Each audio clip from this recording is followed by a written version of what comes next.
Welcome to the PDR Sports Webcast. I'm sports reporter Kevin Morales alongside sports editor Travis Huslett. On today's program, we're going to talk about the Vikings-Packers game on Monday night. We're going to talk about the Badgers, Gophers on Saturday, talk a little bit about high school football, and we're going to talk about the upcoming games this Friday. First of all, Travis, let's start out obviously the big game, Packers at Vikings on Monday night. And one of the best players possibly in Green Bay Packers history is going to be facing his old team. Why don't you tell us a little bit about that? Well, Kevin, who can forget all them great years Ryan Longwell had with the Packers? He played 9 seasons with the Packers, 9 great seasons. When he left Green Bay, he was the team's record holder for the most field goals. He kicked 226 field goals as a Packer. Wow. He's Green Bay's all-time leading scorer with 1,054 points. No one's even close to him. And he's the 5th most accurate field goal kicker in NFL history. He's made over 81% of his field goals. And for me, I'll never forget the magical 2003 season he had. He made 23 of 26 field goals for over 88%, and he made all 51 of his extra points that year. It was just an amazing year. Who can forget that? So it's going to be interesting to see how he does against Green Bay on Monday night. I'm hoping it doesn't come down to a kick from Longwell to win it, to beat the Packers. That'd be hard to stomach, Yes. to see a Packer great like that beat Green Bay. So it should be fun to see, and we'll see what happens. Sounds good. Yeah. Also, this weekend, there's another big border battle. The Badgers go up to Minneapolis to face the Gophers, and that'll be an exciting game. What do you think is going to happen on Saturday? Well, I was asked, obviously I think the Gophers are going to win, and I was asked before if that's because I'm a homer or if that's because that's what I really feel, and it's a little bit of both. I think the biggest thing that the Gophers have going for them is they've played a little bit of a tougher non-conference schedule. They played Cal, lost by 2 touchdowns a couple weeks ago, but it was tied at 21 in the 4th quarter, so I think playing in that kind of a tight game versus an actual good team, a top 10, top 5 team in the country is really going to benefit them. A couple storylines that'll be interesting to watch is the Gophers have struggled to stop anybody's running game this year, and so it'll be interesting to see if they can do something against UW, who UW hasn't ran the ball great this year, but they've been good enough, and that'll be interesting to see if the Gophers can stop them. At the same time, the Gophers like to run a spread offense, which everybody knows Wisconsin struggled to stop the spread offense not only this year but in past seasons. So which team is going to kind of buck the trend, and I think that's going to have a lot to do with the outcome. I'm going to say 35-28, kind of a predictable score, but I think the Gophers pull it off. So.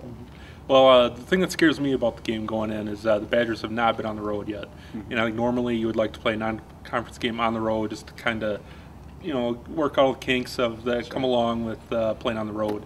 So I think going up to a hostile environment in the new stadium up there in Minnesota is not a good way to play your first road game, but that's what it is. So I think it's going to be a close game. I'm going to say Wisconsin wins by 3, maybe a block punt a couple of years back when they blocked the punt to complete a rally at the end. Something like that. Something crazy is going to happen. They're going to win by 3.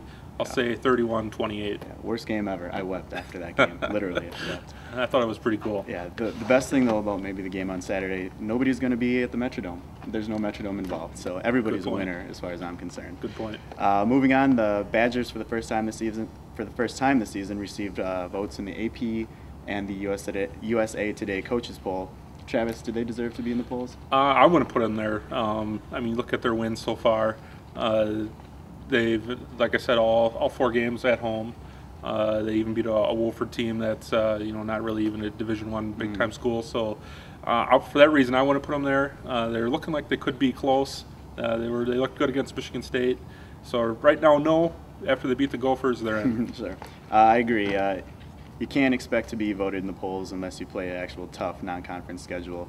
5-11 is the combined records of the teams that the Badgers have played this year, and that includes one, the football championship subdivision team. So yeah, until they play a tough non-conference schedule, you can't really complain about that. Sticking with the polls, Lodi received, I believe, 2 votes, or at least 2 points, in this week's AP Prep Football poll. And after watching them on Friday and their win over Poynette, I got to say that they're deserving of that. And maybe I did not vote for them this week, but that was probably a bad on my part. You'd think after losing a player like Keith McBride, who's now playing at Minnesota Crookston, you'd have a down year. Keith ran for over 2,000 yards last season.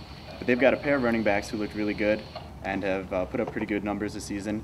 and their defense is just outstanding. They forced Poinette into 4 turnovers, 3 fumbles, 1 interception in the first half on Friday, and I believe they're only giving up 6 points a game, so I would say Lodi definitely deserves to be in the polls. Sticking with prep football, let's talk about the athlete of the week. And we're going to vote Portage's football team as a whole. They break a 17-game losing streak, right? Yep. And Travis, you were there on Friday. What did you think? Just a great win. I mean, you have to feel happy for these guys. They work hard in the off season, put in a lot of hard practices, and to go all last year without a win was hard for the program. And you could kind of see the excitement in the guys on the field and on the bench as the game was winding down. They realized they were going to win. And it was just kind of cool. In kind of a neat moment after the game, the teams kind of huddle up around the coaches, and the whole student section went out on the field and joined the team to kind of hear the coaches' pep talk afterwards. So it was neat to see the students sharing the excitement of the big win. So well-deserved. Congratulations. Congratulations to Portage. Another full slate of exciting football matchups on Friday. We've got Cambria-Friesland at Fall River, Mauston at Westfield, Deerfield at Montello, Princeton, Green Lake, and that game is in Green Lake. We've got Lakeside Lutheran at Poinette, Lodi at Lake Mills, Maranatha Baptist at Rio, Hardyville at Oshkosh Lords, and Portage at Mount Horeb. That's all we've got for today. We're going to remind you again, feel free to write us with any questions or concerns. Are you smart? Do you know more about sports enough? Quite possibly. Let us know with your comments and questions. We'd appreciate it. For Travis, I'm Kevin. Thanks for watching.